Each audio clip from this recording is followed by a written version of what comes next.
વડોદરા મહાનગરપાલિકાના ભ્રષ્ટ વહીવટના પાપે પ્રજાના પરસેવાની કમાણી વેડફાઈ જાય છે। શિયાબાગમાં સંપૂર્ણપણે અકબંધ ફૂટપાથ તોડીને ₹19.77 લાખના ખર્ચે નવો ફૂટપાથ બનાવવામાં આવી રહ્યો છે। વડોદરા મહાનગરપાલિકામાં રોડ અને ફૂટપાથ પાછળ કરોડો રૂપિયા ખર્ચીને પણ અપેક્ષિત પરિણામ મળતું નથી। રોડ અને ફૂટપાથના નામે ભ્રષ્ટાચાર થતા હોવાના આક્ષેપો છાશવારે થાય છે। શહેરના શિયાબાગ વિસ્તારમાં સંપૂર્ણપણે સલામત ફૂટપાથ ખોદી કાઢવામાં આવ્યો છે।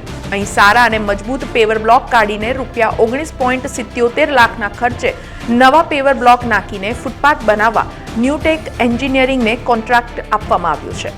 વડોદરા મહાનગરપાલિકા પ્રજાના પરસેવાની કમાણીને કેવી રીતે વેડફે છે એના ઢગલા બંધ ઉદાહરણ અને પુરાવા આપણે જોઈએ છે। છાશવારે આ જોવા મળે છે।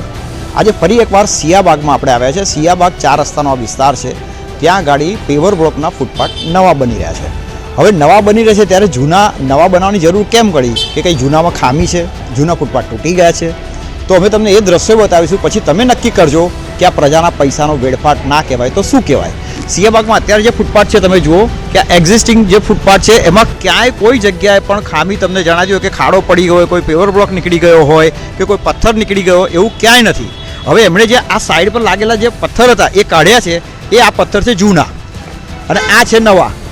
હવે આ જો જૂનામાં બી કોઈ જગ્યાએ ખામી નથી।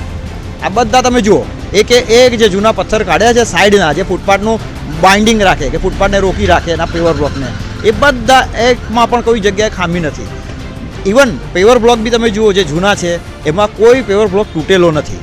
આ પેવર બ્લોક સારા હોવા છતાં એને કાઢ્યા, એના પથ્થરો પણ કાઢ્યા। હવે આગળ આવીએ, હવે અમે તમને એ બતાવીશું કે જે લાગેલા જૂના જે પથ્થર છે એ જુઓ। અહીંયાથી શરૂ કરો તો આ જે ફૂટપાથ છે આગળ જાય છે એમાં જે પથ્થરો લાગેલા છે એ બધા સલામત છે, કોઈ જગ્યાએ તૂટેલો નથી। ફૂટપાથ આખો એના પથ્થરો પણ સલામત છે, છતાં પણ આને કાઢી અને આખા નવા ફૂટપાથ નાખવાની, પહેલાં જે નવા પથ્થર તમે જોઈ રહ્યા છો એ નાખવાની કામગીરી ચાલી રહી છે।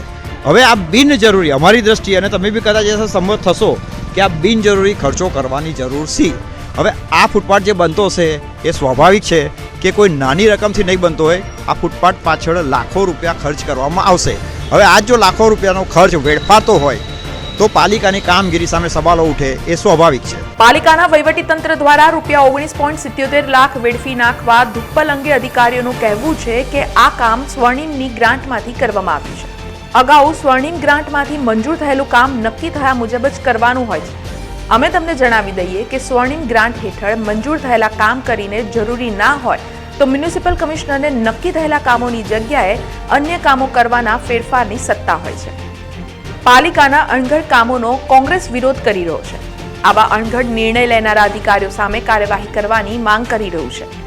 ખરેખર ગ્રાન્ટ શહેરના જે વિસ્તારની અંદર ડેવલપ ના થઈ હોય અથવા જે વિસ્તારમાં તકલીફ પડતી હોય, ચાહે ગમે તે હોય, ડ્રેનેજની હોય, પાણીની હોય, રોડની હોય, પેવર બ્લોકની હોય, નાગરિકોને જો તકલીફ પડતી હોય એ વિસ્તારમાં પહેલાં કરવું જોઈએ। લોકોને બતાડવા અથવા ગ્રાન્ટ આવી છે એટલે રૂપિયા ખર્ચો અને એમાંથી કંઈ મેળવો એ ધંધો અહીંયા ચાલ્યો છે।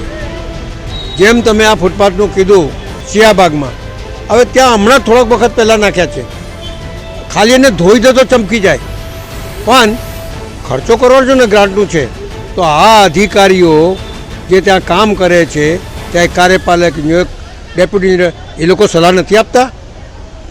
ટેન્ડર તો એમને જ બનાવવાનું, કામ તો એને જ બતાડવાનું, તો સારા કામને બી તમે બતાડો છો કે આ ખરાબ છે, એટલે ખરેખર તો એમના પર બી ઇન્કવાયરી થવી જોઈએ।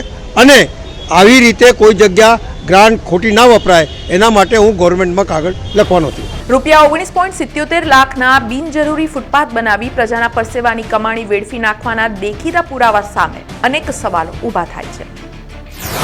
અહીં સવાલ એ છે કે સારા ફૂટપાથ તોડી નવા ફૂટપાથનું કામ શરૂ કરતા પહેલા સ્થળ નિરીક્ષણ કરવામાં આવ્યું હતું? જો નિરીક્ષણ કરવામાં આવ્યું હોત તો અમને અને તમને જે દેખાયું એ અધિકારીને કેમ ન દેખાયું?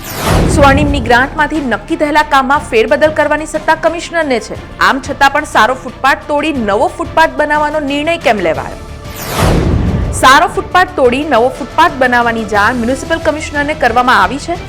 પ્રજાના પરસેવાની કમાણીના ₹19.77 લાખ આવી રીતે વેડફી નાખવા સામે તપાસ ન થવી જોઈએ? આવા ઘણા સવાલો પાલિકાના કહેવાતા સ્માર્ટ શાસકો અને અધિકારીઓ સામે ઊભા થાય છે। સમાચારોના સતત અપડેટ માટે TNN ન્યૂઝને YouTube પર સબસ્ક્રાઇબ કરી બેલ આઇકોન પ્રેસ કરો અને અમારી સાથે જોડાયેલા રહો Facebook, Instagram અને Twitter ઉપર.